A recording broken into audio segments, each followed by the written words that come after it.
안녕하세요. 저는 평범한 30대 여성 정은하라고 합니다. 가면을 쓴 사람이 얼마나 무서운지 아시나요? 저는 결혼 전까진 몰랐습니다. 사람이 이렇게까지 이중적일 수 있다는 것을요. 밖에서는 성인 군자처럼 굴다가도 집에 들어오면 악귀로 변하는 사람이 있더라고요. 오늘 제 이야기는 그런 가면 쓴 괴물에 관한 이야기입니다. 저는 어릴 때부터 힘든 환경에서 자랐습니다. 아버지는 제가 중학생 때부터 지병으로 일을 하지 못하셨고 어머니 혼자서 식당 주방 일을 하시며 우리 삼남매를 키우셨습니다. 집안 형편이 어려워서 사교육은 꿈도 못 꿨죠. 학교 수업과 도서관에서 독학으로만 공부했습니다. 그렇게 악착같이 공부한 끝에 저는 국립대 약대에 합격했어요. 등록금도 저렴하고 장학금도 받을 수 있는 곳이었거든요. 어머니는 그날 울면서 제 손을 꼭 잡으셨습니다. 은하야, 고생 많았다. 네가 이렇게 잘 커줘서 엄마는 정말 행복해. 저는 그 말에 눈물이 나더군요. 어머니를 편하게 해드리고 싶다는 마음 하나로 여기까지 왔는데 어머니는 여전히 제 걱정만 하고 계셨으니까요. 약대를 다니는 동안에도 저는 편의점 아르바이트와 과외를 병행했습니다. 등록금은 장학금으로 해결됐지만 생활비까지 어머니께 손 벌리고 싶지 않았거든요. 그렇게 바쁘게 살다 보니 연애는 할 틈도 없었어요. 그런 제가 남편 정우를 만난 건 약대 4학년 때였습니다. 약대는 2+4 체제라 대학교 2년 다니고 약대 4년을 더 다니는 시스템이었거든요. 남편은 같은 대학 공대를 나온 4년 선배였고 당시 IT 스타트업을 막 시작한 참이었어요. 우리가 처음 만난 건 대학 축제였습니다. 제가 약대 학생의 일을 돕다가 부스 설치 중에 사다리에서 발을 헛디뎠거든요. 그때 지나가던 남편이 저를 받아준 거였죠. 그렇게 시작된 인연이었습니다. 남편은 그날 이후로 축제 기간 내내 저희 부스 앞을 서성이더니 결국 연락처를 물어봤어요. 저 혹시 괜찮으시다면 커피 한잔 하실 수 있을까요? 제대로 된 인사도 못 드렸는데. 처음엔 거절했습니다. 저는 연애할 시간이 없었거든요. 하지만 남편은 포기하지 않더군요. 매일 제가 공부하던 건물 앞에서 기다리다가 제가 나오면 함께 걸어주고 아르바이트 끝나는 시간에 맞춰 안전하게 집까지 데려다주고 갔어요. 은하씨, 전 진심이에요. 은하씨처럼 열심히 살아가는 사람을 처음 봤어요. 그런 은하씨를 응원하고 싶어요. 부담 갖지 마시고 천천히 생각해 주세요. 그의 진심이 느껴졌습니다. 그렇게 3개월을 기다린 끝에 저는 남편의 고백을 받아들였어요. 그렇게 2년을 연애하고 제가 약사 국가고시에 합격한 뒤 남편이 프로포즈를 했습니다. 은하야, 이제 약사도 됐고 나도 회사가 조금씩 안정되고 있어. 우리 결혼하자. 내가 은하 평생 행복하게 해줄게. 저는 행복했습니다. 정말 좋은 사람을 만났다고 생각했어요. 그런데 제가 몰랐던 거죠. 시어머니가 어떤 분인지를요. 시어머니는 처음 만났을 때 정말 천사 같았어요. 교회 권사님이시고 지역 자선단체 회장까지 하고 계시더라고요. 동네에서는 소문난 선행자였죠. 어머, 우리 며느리 될 아가씨가 이렇게 예쁘고 똑똑해? 우리 정우가 아내 복이 있네. 첫 만남에서 시어머니는 제 손을 꼭 잡으시며 눈물까지 글썽이셨어요. 은하씨, 어려운 환경에서도 이렇게 훌륭하게 자라다니 정말 대단해요. 우리 집안에 복이 들어오는 것 같아요. 감사합니다, 어머님. 아이고, 벌써 어머님이라고 불러주니 기분 좋네. 은하씨, 우리 집안에 적응하기 어렵겠지만 그래도 우리 정우가 착한 아이니까 잘 살 수 있을 거예요.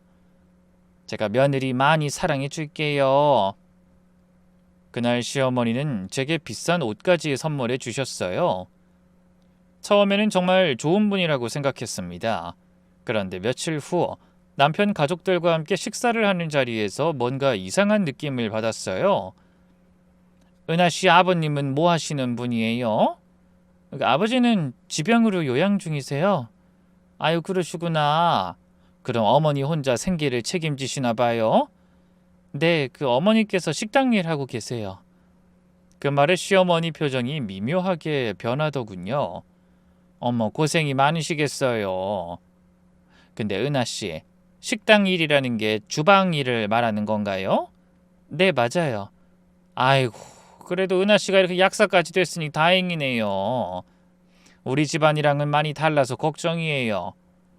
저희도 딱히 내세울 건 없지만 그래도 우리 정우 아버지는 회사 다니고 저는 집안 살림만 하면서 애들 남편 뒷바라지 했거든요.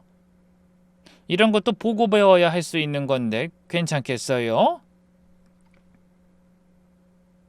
당신은 무슨 그런 걱정을 해? 다 그네들이야. 뭐 자기들끼리 잘 알아서 하겠지. 그래도 이 정도로 집안이 안 맞으면 걱정될 수밖에 없죠. 아무리 사랑해서 결혼한다지만 이 콩깍지는 언제 벗겨질지도 모르고.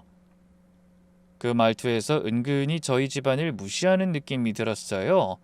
마치 자기가 양보해서 이 결혼을 허락해주는 것처럼 말하더라고요. 남편이 제 손을 꼭 잡으며 말했습니다. 엄마, 그런 식으로 말씀하시면 안 돼요. 은하 기분 나쁘잖아요. 아니, 내가 뭐 잘못 말했어? 그냥 사실을 이야기한 건데. 은하 씨도 괜찮죠? 네, 괜찮습니다. 괜찮을 리 없었지만 첫 만남에서 시어머니와 싸울 순 없잖아요.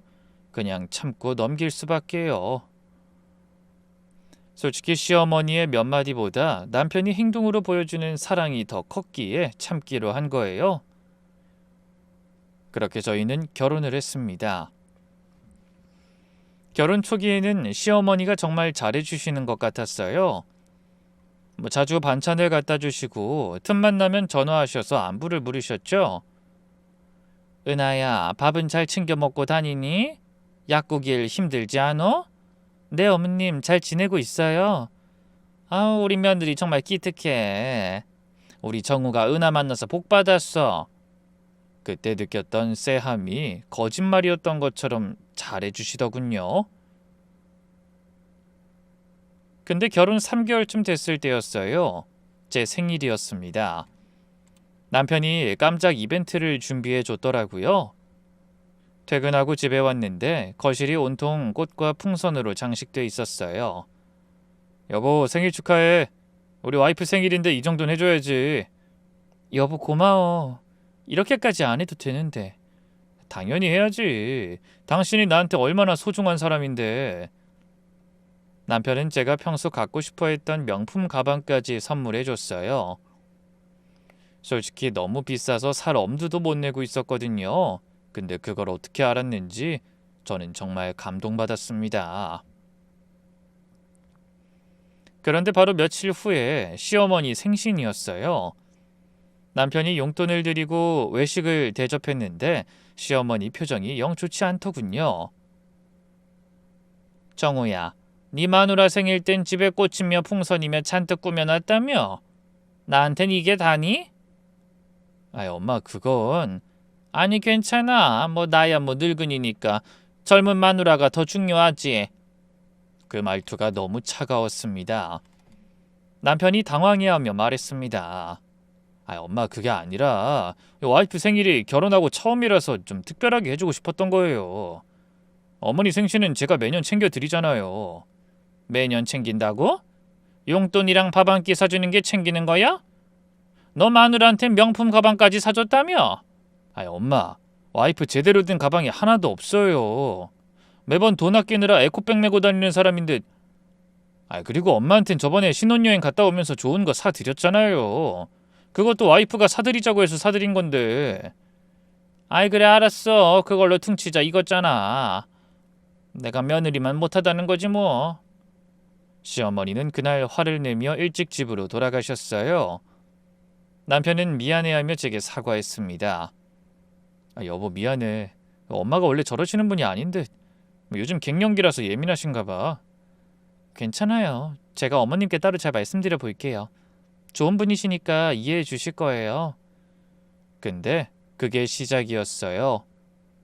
그 일 이후로 시어머니의 태도가 조금씩 변하기 시작했습니다. 그러던 어느 날 시댁에 갔더니 시아버지가 절 조용히 부르시더군요. 새아가, 이거 네가 갖고 있다 쓰거라. 봉투 안엔 50만 원이 들어있었어요. 아버님, 이건 괜찮아. 네가 우리 아들 잘 보살펴주니까 고마워서 그래. 몰래 쓰고 필요한 거 있으면 사. 알았지? 감사합니다, 아버님. 며느리 사랑은 시아버지라는 말이 떠오르더라고요. 근데 그 장면을 시어머니가 보신 거예요. 문 밖에 서 계시던 시어머니와 눈이 마주쳤을 때 저는 순간 소름이 돋았습니다. 시어머니의 눈빛이 무서울 정도로 차가웠거든요. 그날 밤 시어머니와 시아버지가 크게 싸우셨다는 이야기를 남편에게 들었습니다. 여보, 오늘 우리 부모님이 크게 싸우셨어. 그래서 이번 주에는 본가 안 가는 게 좋을 것 같아. 왜? 무슨 일인데? 별것도 아닌 걸로 어머니가 아버지한테 일방적으로 화를 내시는 모양이야. 그 말을 하고서 남편은 제 눈치를 보더군요. 그제야 두 분이 싸운 이유를 알아챘어요. 혹시 아버님이 나한테 용돈 주신 것 때문에 싸우셨대? 남편이 당황하며 말했습니다. 그것 때문만은 아닐 거야. 설마 그런 걸로 화내셨겠어? 아버지가 번 돈이고 아버지가 며느리한테 준 돈인데 화낼 일이 뭐가 있겠어. 남편은 그렇게 말했지만 제 촉은 그 일이 시어머니를 화나게 했다고 확신했습니다. 그리고 그때 시어머니가 남편에게 전화를 했습니다. 저는 남편에게 스피커폰으로 받으라고 했어요. 남편이 전화를 받자마자 시어머니가 난리를 치더군요. 정우야, 내가 너 낳고 키웠는데 넌 어떻게 네 마누라 편만 드니? 너도 그렇고 네 아버지도 그렇고 진짜 너무한 거 아니냐? 그년이 뭐라고 네가 저렇게까지 해줘? 넌 엄마보다 마누라가 더 좋아? 엄마, 도대체 무슨 말씀하시는 거예요? 그만 좀 하세요. 남편이 시어머니를 말리자 시어머니 옆에 있던 시아버지도 한마디 했습니다. 당신 대체 뭐 하는 거야? 애들한테 전화는 왜 했어? 당신 도대체 나이는 어디로 먹은 거야? 며느리 용돈 줬다고 이 난리 피워? 기특한 며느리 용돈 좀 줄 수 있지? 나한텐 한 번도 그렇게 안 해놓고 며느리한텐 왜 그렇게 잘해주는 건데요? 내가 시집살이 할 땐 당신은 뭐 했어요? 그때 나한테 잘했어야지. 결국 시어머니의 핸드폰은 시아버지에 의해 강제로 끊어졌습니다. 남편도 저도 핸드폰을 내려다보며 한숨만 쉬었어요. 남편은 절 보며 미안한 표정으로 말했습니다. 여보, 미안해. 엄마가 원래 저런 분이 아닌데. 내가 엄마랑 잘 이야기해볼게. 괜찮아요. 어머님도 갑자기 제가 가족이 돼서 적응할 시간이 필요한 거겠죠. 이해해요. 그렇게 말하며 넘기려 했지만 사실 하나도 이해가 되지 않았어요. 아들이 아내를 사랑하고 소중히 여기는 게 뭐가 잘못된 건가요? 그리고 시아버지가 며느리에게 친절한 게 왜 문제가 되는 건지 모르겠더라고요. 그 일 이후로 친척 모임에서도 시어머니의 태도는 계속 이상했어요. 겉으론 저를 칭찬하면서도 뒤에서는 깎아내리는 말을 하시더라고요. 아유, 조카 며느리가 잘 들어와서 다행이야. 그렇게 어려운 환경에서도 약사가 되다니 아무나 못하지.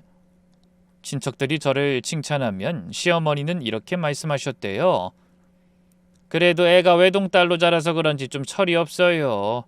이 근본이 부족하달까? 뭐 그래도 우리 정우가 좋아하니까 제가 잘 가르쳐야죠. 나중에 다른 사람을 통해 그 말을 들었을 때 정말 기가 막혔어요. 외동딸이라고 철이 없다뇨? 진정 철없고 근본이 부족한 건 삼남매 중 장녀임에도 며느리 욕이나 하고 다니는 시어머니 쪽인 것 같았거든요. 교회에서도 마찬가지였어요. 같은 교회를 다니게 되면서 시어머니의 이중성을 더 확실히 보게 됐습니다.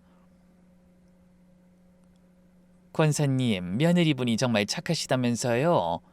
네, 감사하게도 좋은 며느리 만났어요. 아이 근데 있잖아요. 애가 배운 게 없어서 그런지 예의가 좀 부족해요. 제가 가르쳐야 할 게 많아요. 사돈댁 두 분 다 많이 힘드셔서 교육에 신경은 많이 못 쓰신 것 같더라고요. 슬금슬금 저희 집안 사정까지 싸잡아 저를 모욕하려는 시어머니를 보며 저는 점점 참기가 어려워졌습니다. 그럼에도 바로 받아치지 않고 따지지 않았던 건 제게 잘 대해주는 남편과 시아버지를 생각해서였어요. 그러나 시어머니의 행태는 집에서는 더 심해졌습니다. 네가 뭐가 잘났다고 우리 정우가 저렇게 홀딱 반했는지 모르겠네. 대체 우리 아들을 어떻게 홀린 거니? 어머님, 혹시 제가 뭘 잘못했나요? 뭐가 마음에 안 드시는지 이야기해 주시면. 잘못한 게 어디 한두 개니? 집안 형편도 안 되는 주제에 명품 가방 사달라고 조르고 시아버지한테 용돈은 또 받아 처먹고 염치가 있어야지. 어머님, 명품 가방은 제가 조른 게 아니라 남편이 그냥 선물로 준 거예요. 그리고 아버님께서 용돈을 주신 것도 그럼 네가 먼저 거절을 했었어야지. 어른이 주시는 걸 거절하는 것도 예의가 아닌데다가 아버님이 절 좋게 보셔서 주는 거라 말대꾸는 또 얼마나 잘해. 요즘 젊은 것들은 싸가지가 없어. 예의도 없고. 저는 조근조근 반박하고 항의했지만 전혀 먹히지 않았어요. 오히려 더 화를 내시더라고요. 남편이 모를 거라고 생각했지만 워낙 예민한 사람이었던지라 그런 모습이 고스란히 보였던 것 같아요. 결혼한 지 몇 달 뒤부터는 본격적으로 시어머니의 아기로부터 저를 보호해주기 시작했습니다. 아니, 엄마, 와이프한테 왜 그러세요? 아니, 은하가 도대체 뭘 잘못했는데요? 계속 이상한 걸로 사람 나쁘게 몰아가지 마세요 좀. 하, 네가 지금 엄마 앞에 두고 마누라 편들면서 엄마한테 대드는 거냐? 언제부터 네가 이런 애였어? 대드는 게 아니라 잘못된 걸 말씀드리는 거예요. 와이프는 엄마가 생각하시는 것처럼 그런 나쁜 사람 아니에요. 제발 좀 이런 아무것도 아닌 일로 사람 힘들게 하지 마세요. 이것 봐. 결혼 아들이 마누라 편만 들고. 내가 너 낳아서 키우면서 얼마나 힘들었는데 넌 결혼했다고 이제 날 쳐버리는구나. 네가 이렇게 된 게 네 마누라 탓인 거 알게 됐으니 더 이상 넌 아무 말하지 마라. 그 일 이후로 시어머니는 저를 더욱 적대시했습니다. 남편이 저를 보호할수록 시어머니의 질투는 심해져만 갔으니까요. 그러던 어느 날 저희에게 기쁜 소식이 날아들었습니다. 임신 사실을 알게 됐거든요. 결혼한 지 8개월 만의 일이었습니다. 남편은 너무 좋아했어요. 여보 정말? 우리한테 천사가 생겼어? 병원에서 확인했어. 이제 8주래. 우와, 너무 좋아서 어떡하지? 딸일 거야 분명. 난 딸버버가 될 준비가 되어 있으니까. 행복한 순간이었습니다. 저는 이 소식이 시어머니에게 좋게 작용할 거라 생각했어요. 물론 오산이었죠. 임신 소식을 시댁에 알렸을 때 시어머니의 반응은 예상 밖이었습니다. 임신했어? 그래 축하한다. 근데 아가, 성별 검사는 언제 할 수 있니? 어머님 아직 초기라서 16주는 돼야 알 수 있대요. 그러니? 첫째는 무조건 아들이어야 해. 우리 집안은 대대로 아들을 중요하게 여기거든. 그 말에 기분이 이상했어요. 아직 뱃속에 있는 아기인데 벌써 성별을 따지다니. 그런 시어머니 옆에서 남편이 말했습니다. 아유 엄마, 요즘 세상이 무슨 아들 타령이야. 난 딸이 좋아. 얼마나 귀엽겠어. 그때 시어머니의 얼굴은 평소보다 더 차가웠어요. 그 후 임신 5개월이 될 때까지 시어머니는 거의 매일 전화하셨습니다. 예, 성별 검사했니? 어머님, 의사 선생님이 딸이라고 이야기해 주셨어요. 갈 때마다 물어봐. 결과가 잘못된 걸 수도 있잖아. 어머님, 그 아들이든 딸이든 건강하게만 태어나면 되는 거 아닌가요? 저도 정우 씨도 딸아들 구분 안 하기로 했어요. 그렇게 몇 번을 물으셔도 딸인 거 변함없으니 제발 그만 좀 물어보세요. 뭐? 넌 뭐가 그렇게 속 편해? 뭐 딸이면 쓸모없다고 이야기했지? 아들 아니면 필요가 없어. 이 집안이 원래 그래. 나도 임신했을 때 아들 낳으려고 얼마나 노력했는데. 노력은 못할 망정 딸이라고 상관없다니 그게 대체 무슨 소리냐? 그 말에 눈물이 났어요. 제 뱃속의 아이가 환영받지 못한다는 사실이 너무 슬펐습니다. 남편이 그 사실을 알고 시어머니에게 화를 냈어요. 아니, 엄마 좀 뭐 하시는 거예요? 와이프 임신해서 얼마나 힘든데 그런 말씀을 하세요? 네가 왜 나한테 소리를 질러? 내가 뭘 잘못했는데? 딸 임신한 게 내 탓이야? 아니, 잘못된 게 한두 개가 아니에요. 엄마, 이건 진짜 아니에요. 엄마가 도대체 뭐가 마음에 안 드시는진 모르겠지만 우리 애를 두고 이러는 건 진짜 선을 넘으신 것 같아요. 너야말로 선을 넘었지? 대체 네 가족이 누구야? 피가 통하는 네 엄마를 놔두고 마누라만 그렇게 감싸고 돌아? 네 마누라가 널 이렇게 만든 거야? 이 망할 년 같은 일하고. 시어머니는 전화를 끊어버리셨어요. 그리고 며칠 후 시아버지의 부탁으로 시댁을 방문했을 때는 더 충격적인 말을 하셨습니다. 남편이고 시아버지고 너한테 잘해주니까 뭐라도 된 것 같지? 그것도 순간이야. 너도 네 딸도 나처럼 시집살이 지옥 맛을 봐야 정신 차리지. 딸 같은 거 낳아봤자 다 필요 없어.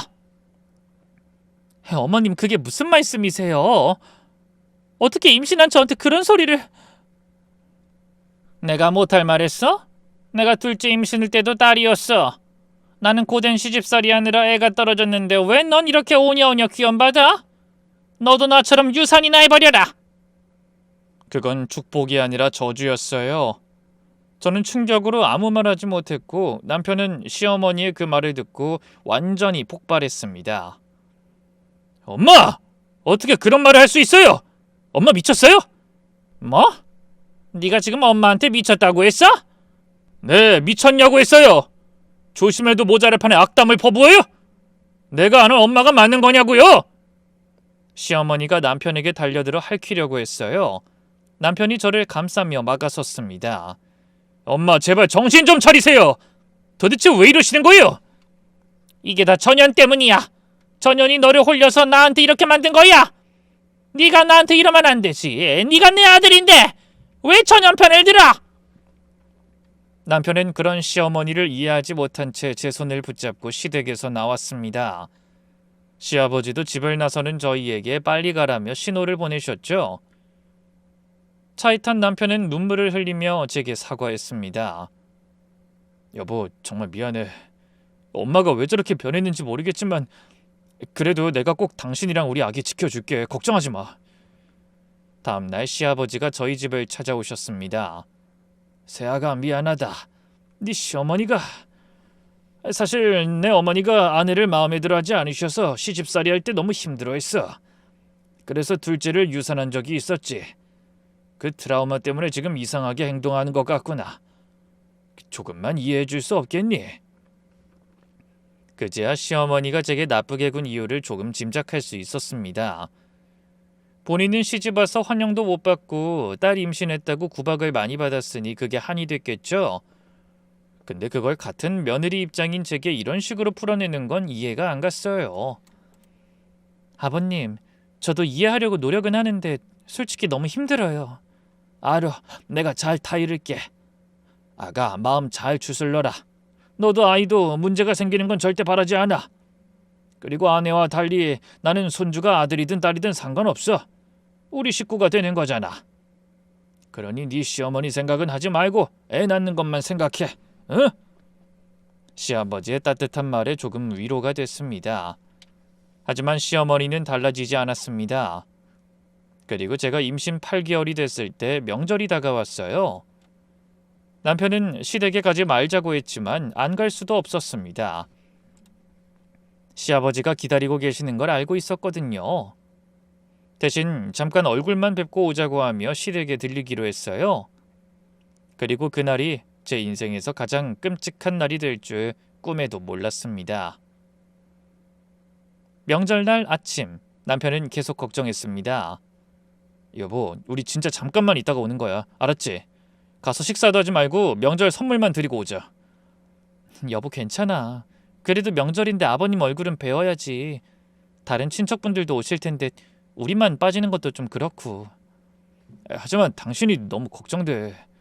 만약에 엄마가 또... 괜찮을 거야. 많은 사람들 앞에서 설마 그러시겠어? 그리고 당신이 옆에 있을 거잖아. 저는 남편을 달랬습니다. 저도 걱정은 됐지만 진짜 인사만 드리고 나올 생각이었어요. 저희는 시댁으로 향했습니다. 시댁에 도착하자마자 시어머니의 차가운 눈빛이 느껴졌어요. 왔니? 배가 엄청 불렀네. 조심해서 다녀라. 다른 친척들 눈을 의식해서인지 말은 그렇게 하면서도 눈빛은 전혀 반갑지 않아 보였습니다. 시아버지가 얼른 저를 부축하셨습니다. 세아가 어서 와. 힘들었지? 여기 앉아서 쉬어. 명절 음식은 우리가 다 준비했으니까 넌 그냥 편하게 있거라. 감사합니다, 아버님. 친척들이 하나둘 모여들었어요. 다들 제 배를 보고 축하한다며 인사를 건넸습니다. 아유, 이제 곧 나오겠네요. 미리 축하해요. 감사합니다. 성모 손주 곧 보시겠네요. 좋으시겠어요? 시어머니는 화사하게 웃으며 대답했습니다. 응, 그렇지. 너무 기대되네, 나도. 그 모습에 얼마나 소름이 돋던지. 딸이라며 유산될 거라는 저주 같은 말까지 퍼부은 시어머니가 맞나 싶더라고요. 인사만 하고 가려던 우리는 친척들에게 붙들려 식사만 하고 가기로 했습니다. 식사 시간이 되고 상을 차리는데 시어머니가 저를 쳐다보더니 말하더군요. 세아가 너도 설거지 좀 도와줄 수 있지? 시아버지가 깜짝 놀라며 말렸습니다. 여보, 며느리 지금 임신 8개월이야. 어떻게 설거지 시켜? 당신이 그냥 해주면 되지. 아니, 임신했어도 이렇게 좀 움직여줘야 순산하는 거예요. 아무것도 안 한다고 애가 잘 나오는 게 아니라고요. 아우, 됐어. 너 하기 싫으면 안 해도 된다. 그래도... 저를 말리려던 시아버지에게 제가 말했습니다. 솔직히 시어머니에게 더 이상 책 잡히고 싶지 않았어요. 설거지 안 하고 갔다가 두고두고 난리 칠 거 생각하면 그냥 해주고 치우는 게 낫겠다 싶었거든요. 괜찮습니다, 아버님. 제가 할 수 있어요. 제가 그렇게 말하며 일어서자 남편과 시아버지가 제 팔을 붙잡으며 만류했습니다. 여보 앉아있어. 내가 할게. 여보 괜찮아. 설거지 정도는 할 수 있어. 사실 앉아만 있기가 미안하기도 했고 시어머니가 계속 저를 쏘아보는 것도 불편했습니다. 부엌으로 가면 시선에서라도 벗어날 수 있을 것 같았어요. 부엌에 들어가서 설거지를 시작했습니다. 배가 불러서 싱크대에 가까이 서기가 힘들었지만 그래도 천천히 했어요. 남편이 걱정돼서 계속 옆에서 함께 설거지를 해주고 있었습니다. 힘들면 말해. 내가 다 하면 돼. 괜찮아. 우리 같이 금방 하면 금방 끝날 것 같은데? 그렇게 한 5분쯤 설거지를 하고 있었어요. 남편에게 급한 전화가 왔습니다. 남편은 미안한 표정으로 말했습니다. 금방 올게. 힘들면 좀 쉬고 있어. 응, 다녀와. 남편이 나간 지 1분도 안 됐을 거예요. 갑자기 뒤에서 인기척이 느껴졌습니다. 돌아보니 시어머니가 서 계셨어요. 어머님, 너 임신했다고 지금 쇼하냐? 네? 순간 시어머니의 눈빛이 무섭게 변했습니다. 저는 본능적으로 뒤로 물러나려 했습니다. 애 하나 베고 있다고 온 집안이 너한테 꼬리치고 설거지 안 하는데 아들놈이 옆에 붙어서 지켜줘? 시아버지란 인간은 너만 챙기고 아들놈도 너만 감싸고 이게 대체 무슨 말도 안 되는 일이야? 애 낳는 게 무슨 유세야? 벼슬 있냐고? 어머님 진정하세요. 내가 왜 진정해? 너 때문에 우리 집안이 다 망가졌어. 우리 정우가 원래 효자였는데 너 만나고 나서 엄마한테 대들기 시작했잖아. 시어머니가 점점 다가왔어요. 저는 배를 감싸며 물러섰습니다. 어머님 제발. 뱃속에 어머님 손녀딸이 있어요. 딸 베고 있는 주제 무슨 배가 소중해. 나도 딸 베고 있을 때 시어머니한테 시집살이 심하게 당해서 유산했어. 너도 똑같이 당해봐라. 그래야 내 심정을 이해라도 하겠지. 그 순간 시어머니가 제 배를 향해 발을 휘둘렀습니다. 아! 저는 비명을 지르며 바닥에 주저앉았어요. 배를 움켜쥐는데 너무 아팠습니다. 시어머니의 발차기가 힘이 셌다기보다 제가 너무 놀랐는지 수축이 확 되면서 통증이 심해졌어요. 아유 후련하다. 이제야 속이 좀 풀리네. 시어머니는 비웃듯 웃으며 부엌을 나갔어요. 저는 그 자리에서 주저앉았습니다. 제 소리를 들었는지 급히 들어오더군요. 여보, 왜 바닥에 앉아있어? 남편이 황급히 달려와 절 부축했습니다. 여보, 배가 너무 아파. 뭐? 무슨 일 있었어? 어머님이... 그때 배에서 따뜻한 게 흘러내리는 느낌이 들었어요. 양수가 터진 거였습니다. 여보, 아기 양수 터졌나 봐. 남편이 고함을 질렀어요. 아버지, 어머니, 큰일 났어요! 시아버지가 급히 부엌으로 달려왔습니다. 시어머니도 따라왔는데 아무렇지 않은 표정이었어요. 무슨 일이야?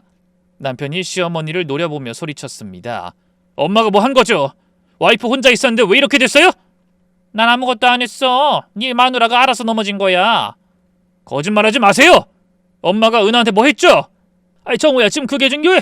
세아가 빨리 병원 보내야지. 시아버지가 다급하게 말했습니다. 남편은 이를 악물고 저를 안아 올렸습니다. 부엌에서 나는 소리를 들었는지 다른 친척들도 부엌으로 들어오시더군요. 여보, 괜찮아. 내가 데려갈게. 우리 아기 지킬 거야. 차에 태워 병원으로 향하는 동안 남편은 계속 눈물을 흘렸어요. 미안해. 내가 화장실만 안 갔어도 내가 너를 지켰어야 했는데. 괜찮아, 여보. 우리 아긴 괜찮을 거야.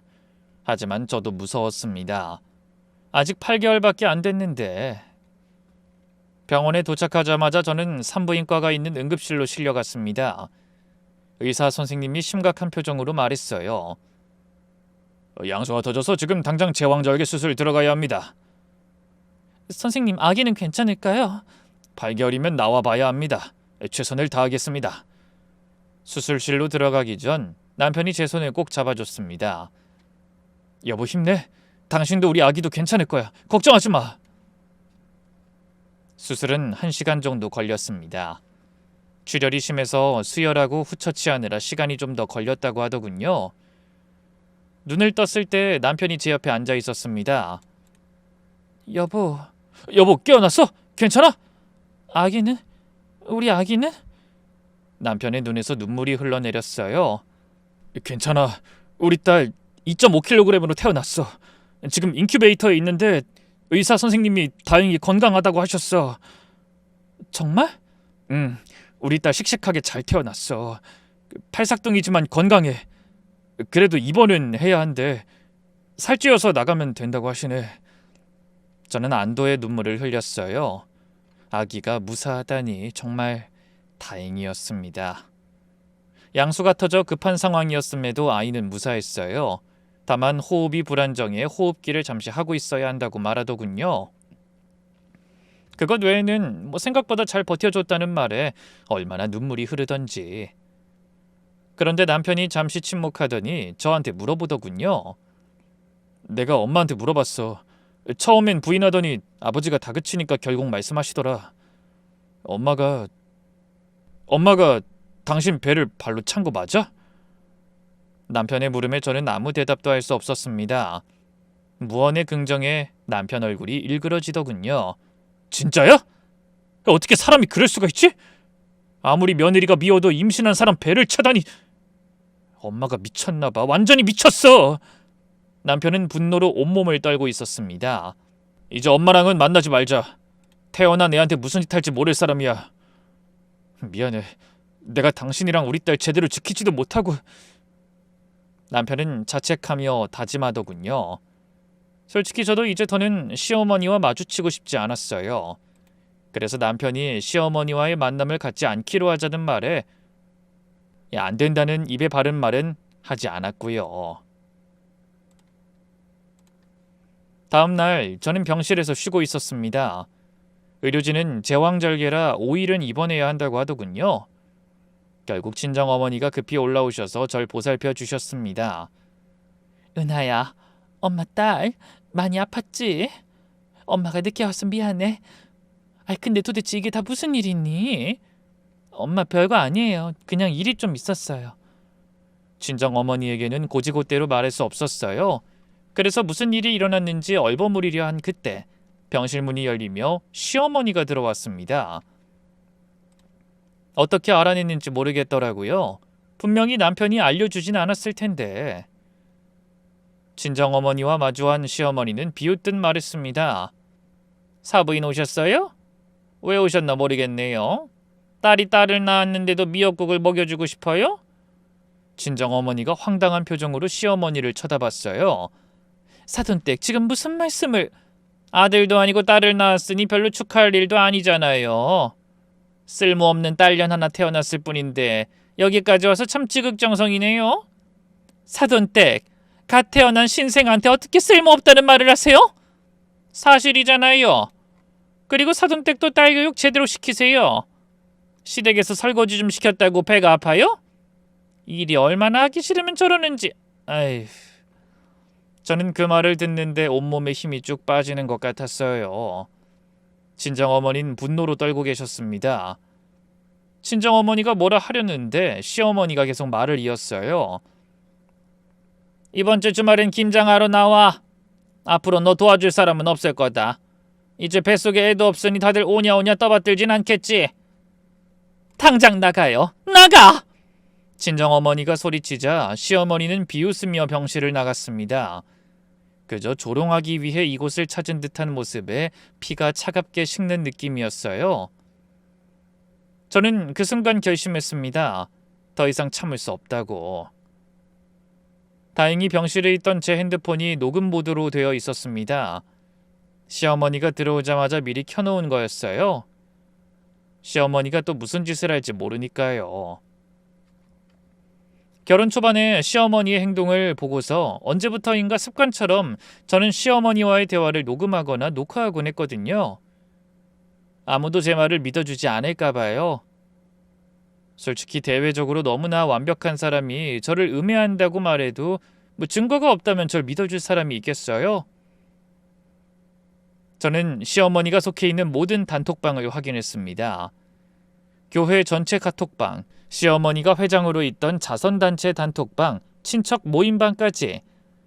명예욕과 과시욕이 있는 시어머니는 저에게도 이 모임들에 가입하길 원했어요. 며느리조차도 자신을 위한 트로피 정도로 생각하는 시어머니는 제가 화가 나도 아무런 행동을 하지 않을 거라 확신했나 봅니다. 그리고 저는 작정하고 그 모든 방에 녹음 파일과 함께 글을 올렸습니다. 안녕하세요. 저는 한 영자 권사님의 며느리 정은하입니다. 그동안 여러분께서 모르고 계셨던 시어머니의 진짜 모습을 보여드릴게요. 녹음된 파일에는 시어머니가 제 배를 찬 직후의 상황, 그리고 방금 병실에서 했던 모든 말이 녹음돼 있었습니다. 그리고 저와 나눈 카톡 대화방 내역에도 저를 향한 공격적인 대화가 가득했어요. 임신했다고 쇼하냐? 딸 베고 있는 주제. 너도 유산해봐.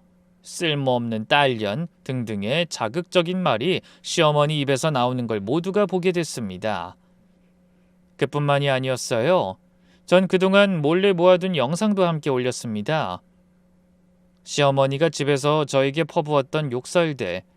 네가 뭐가 잘났어? 우리 아들 홀린 년. 너도 나처럼 시집살이 지옥 맛보길. 이라는 저주까지. 파일을 올리고 나서 저는 핸드폰을 내려놨습니다. 친정어머니는 제가 당한 일에 놀라움을 넘어 눈물까지 흘렸습니다. 네가 뭐가 모자라서 이런 취급을 당하면서 살아? 대체 이게 다 무슨 일이야? 엄마, 저도 더 이상은 못 참아요. 아무리 시어머니라도 제 아기한테까지 저런 말을 하는데 어떻게 참아요? 카톡방은 순식간에 난리가 났습니다. 수백 개의 메시지가 한꺼번에 쏟아졌어요. 이게 진짜예요? 권사님이 이런 분이셨어? 임신한 며느리를 배로 팔로 차다니. 아니죠? 믿을 수가 없네요. 근데 너무 본인이 싫어서. 모두가 충격에 빠진 것 같았어요. 개인적으로 제게 메시지를 보내는 사람들도 있었습니다. 이게 대체 무슨 일이냐? 왜 이런 글을 올렸냐? 다들 혼란스러운 것 같더군요. 저는 그 메시지들을 다 무시했습니다. 이제 시작일 뿐이었어요. 솔직히 지금 당장 뛰쳐나가 시어머니의 만행을 알리고 싶었지만 그럴 수 없었어요. 제 몸 상태가 안 좋았으니까요. 며칠 후 저는 퇴원을 했습니다. 아기는 아직 인큐베이터에 있었지만 제 컨디션이 회복되어 먼저 퇴원하게 됐어요. 그리고 퇴원 다음 날 남편의 사촌형 결혼식이 있었습니다. 원래는 안 갈 생각이었지만 남편이 꼭 가자고 하더군요. 우리 잠깐만 얼굴 비추고 올까? 큰삼촌이 꼭 오라고 하셨어. 그 아기 낳았다고 출산 선물 주고 싶다고 말이야. 출산 후 게다가 아이는 아직 병원에 입원 중이었어요. 아기가 태어나면 당분간 사람을 보러 갈 일이 없을 것 같아서 남편과 함께 가기로 했습니다. 저희는 결혼식 시작 시간 아슬아슬할 때 결혼식장에 도착했습니다. 그런데 식장의 분위기가 묘하게 어색했어요. 특히 이 사람들이 저희를 보는 눈빛이 이상했습니다. 그럴만하다고 생각했어요. 제가 뿌린 영상이 하루 이틀 만에 가라앉을 충격은 아니었으니까요. 그때 같은 교회를 다니는 언니가 조용히 다가와 제 귀에 속삭였어요. 은하야, 권사님이 오늘 여기 오셔서 난리도 아니셨어. 무슨 일 있었어요? 너희가 늦게 온다고 하니까 그동안 친척들한테 네가 올린 영상이 다 조작이고 거짓말이라고 했어. 임신해서 예민해진 며느리가 시어머니를 모함한다고. 제 얼굴이 굳어졌어요. 그리고 권사님이 울면서 며느리 때문에 너무 힘들다고 하시더라. 임신으로 며느리가 예민해서 자기가 많이 참고 있다고 하던데. 너희 집에 진짜 무슨 일 있어? 지금 친척들은 다들 너 욕하고 난리 났어. 옆에 있던 남편이 그 말을 듣고 표정이 싸늘하게 굳었습니다. 혹시 저희 어머니 어디 있는지 아세요? 저기 친척들이랑 이야기하고 계시는데. 남편은 절 데리고 시어머니가 있는 곳으로 갔습니다. 시어머니는 친척들에게 둘러싸여 눈물을 닦고 있었어요. 정말 며느리 때문에 너무 힘들어요. 제가 뭘 잘못했다고. 아들이면 남편이면 다들 제 탓을 하는데. 남편이 차갑게 시어머니를 불렀습니다. 엄마. 시어머니가 깜짝 놀라며 뒤를 돌아보더군요. 정우야, 언제 왔니? 엄마 지금 뭐 하시는 거예요? 뭐 하긴, 친척들이랑 대화 중이잖니. 내가 얼마나 험한 꼴 당했는지 아니? 네 마누라라는 여자가 글쎄. 친척들한테까지 거짓말 하시는 거예요? 남편의 목소리가 점점 커졌습니다. 주변 사람들이 하나둘 모여들었어요. 엄마가 와이프 배를 발로 찬 거잖아요. 제가 아버지한테 직접 들었어요. 처음엔 부인하시더니 아버지가 다그치시니까 인정하셨잖아요. 정우야, 그게 무슨 말이니? 난 그런 적 없어. 그게 다 네 와이프가 나 모함하려고. 모함이요? 무슨 소리 하시는 거예요? 여태까지 엄마가 한 짓들이 제가 모를 리가 없잖아요. 친척들이 웅성거리기 시작했습니다. 저는 남편이 너무 격양된 것 같아 말리려고 했지만 남편은 아랑곳하지 않고 시어머니를 향해 소리쳤습니다. 엄마가 일 저질러 놓고 지금 우리 와이프한테 누명 씌우는 거예요? 이 사람이 도대체 뭘 잘못했는데요? 정우야, 그게 무슨 소리냐? 네 어머니가 정말 그런 짓을 했어? 남편은 대답을 하지 않고 시어머니를 더 몰아붙였습니다. 입이 있으면 말씀해 보세요. 이 사람들한테 변명해 보시라고요. 엄마가 임신 8개월 된 제 아내 배를 발로 차서 우리 딸이 조산으로 태어났다고요. 팔싹둥이로. 뭐? 그게 사실이야? 사람들이 경악했습니다.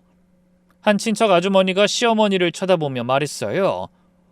형님, 아무리 며느리가 미워도 임신한 사람 배를 차는 건 그건 너무하신 거 아니에요? 잘못해도 말로 타이르셔야지. 그때 그 영상도 가짜라더니 진짜였나 봐요. 정호가 저렇게 말할 정도면. 남편은 계속 말했습니다.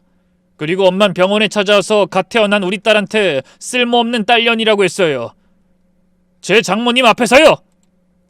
세상에, 어떻게 그럴 수가. 갓난쟁이한테. 요즘 세상이 어떤 세상인데 그런 말을 해요. 이젠 친척들의 표정이 싸늘하게 변했습니다. 시어머니를 옹호하던 사람들의 반응이 싸늘하게 식어가는 걸 본 시어머니는 당황하며 변명하려 했습니다. 아니야, 내가 그런 게 아니라. 엄마, 그만하세요. 제발 이제 그만하세요. 남편이 소리쳤어요. 결혼식장 로비가 조용해졌습니다. 전 더 이상 엄마랑 같이 있지 못하겠어요. 아무리 엄마를 낳아주고 키워주신 분이라도 제 아내와 제 딸에게 그런 짓을 하는 건 용서할 수 없어요. 축복까진 바라지도 않아요. 아무것도 하지 말아주세요. 아무것도. 시어머니가 분노로 얼굴이 새빨개졌어요. 너 지금 나한테 이러는 거야? 내가 널 얼마나 고생해서 키웠는데! 그래서요. 엄마 자식이 소중하면 내 자식도 소중하다고 생각해줘야죠. 내 와이프도 존중해줬어야죠. 시아버지가 그때 나타나 시어머니를 노려봤어요. 당신 도대체 뭐하는 사람이야? 대체 내가 못 본 사이에 이런 짓을 얼마나 저지른 거야? 그런 줄도 모르고 난 며느리에게 당신 좀 이해해주라고 간청하기까지 했는데. 여보, 당신까지. 시어머니는 모든 화살을 제게로 돌렸습니다. 다 전현 때문이야. 전현이 우리 아들 홀려서 이렇게 만든 거라고. 별것도 아닌 년이 우리 집안을 다 망쳐놨어. 그 순간 조용히 있던 제가 입을 열었습니다. 어머님, 제가 별것 아닌 사람이라면 왜 그렇게 질투하셨어요? 뭐? 전 처음부터 알고 있었어요. 어머님이 저를 시기하고 질투한다는 걸요. 어머님이 받지 못한 사랑을 제가 받으니까 참을 수 없으셨던 거라고 짐작했어요. 그래서 어머님이 아무리 모질게 대해도 이해하고 받아들이려고 노력했어요. 시어머니는 말문이 막힌 듯 아무 말도 못했어요. 저한테만 그러시는 건 저도 감당할 수 있어요. 그렇지만 어머님 손주에게 제 딸에게 그러는 건 너무하잖아요. 그리고 어머님이 시집살이를 고되게 하신 것이 제 잘못인가요? 어머님의 불행은 어머님 책임이에요. 그걸 저한테 풀려고 하신 거잖아요. 친척들이 고개를 끄덕였어요. 시어머니는 그제야 자신이 완전히 고립됐다는 걸 깨달은 것 같았습니다. 너희 다들 날 버리는 거야? 아무도 대답하지 않았습니다. 그리고 그 침묵이 답이었죠.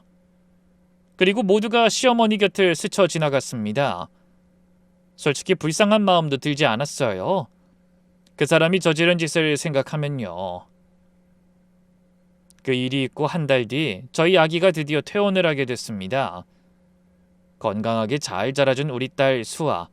남편과 저는 눈물을 흘리며 아기를 안았습니다. 시어머니가 그 뒤로 어떻게 지내는지는 확인도 안 하고 있었습니다. 본인이 부린 대로 거두고 있을 거라 생각했거든요. 아이를 보던 남편이 제게 웃으며 말했습니다. 우리 오늘은 교회 가볼까? 수아 얼굴도 보여주고. 교회? 그 엄마 때문에 교회 사람들한테 미안하기도 하고. 우리가 당당하게 가야 할 것 같아. 교회에 도착했을 때 시어머니가 먼저 와 계셨습니다. 솔직히 안 계실 거라고 생각했거든요. 남편도 그렇게 생각했는지 시어머니를 보고 당황한 눈치더군요. 평소 같았으면 시어머니 주변에 사람들이 모여 있었을 텐데 아무도 가까이 가지 않더군요. 사람들은 시어머니를 보고도 외면했습니다. 어떤 분들은 일부러 피해서 지나가기까지 했어요. 제가 뿌린 영상들이 이렇게 큰 태풍이 되어 시어머니에게 돌아오고 있었습니다. 저기 권사님, 아니 한영자 씨 계시네. 조용히 해. 가까이 가지 마. 저 사람이 그렇게 악독했다면서? 임신한 며느리 배를 차다니 정말 상상도 못할 일이야. 완전 이중인격 아니야? 주변 사람들한테 그렇게 잘하고 자기 며느리한테 그렇게 악독하게 굴다니. 시어머니는 그런 시선들을 견디지 못하고 구석에 혼자 앉아 계셨어요. 예배가 시작되고 목사님이 쉬는 시간에 말씀하셨습니다. 한영자 권사님, 잠시 앞으로 나와주시겠습니까? 시어머니가 여기저기 눈치를 보며 떨리는 발걸음으로 앞으로 나갔습니다. 목사님의 표정은 무거웠습니다. 좋지 않은 이야기를 할 거라 예상이 들었어요. 한영자 권사님, 교회는 사랑과 섬김의 공동체입니다. 하지만 권사님께서 며느리분에게 하신 일들은 그리스도인으로서 도저히 용납할 수 없는 일입니다. 임신한 며느리에게 폭력을 행사하고 갓 태어난 소중한 아이에게 나쁜 말을 한 것은 심각한 죄악입니다. 예배당이 조용해졌습니다. 바늘이 떨어져도 소리가 들릴 만큼요. 다들 그만큼 집중하고 있었어요.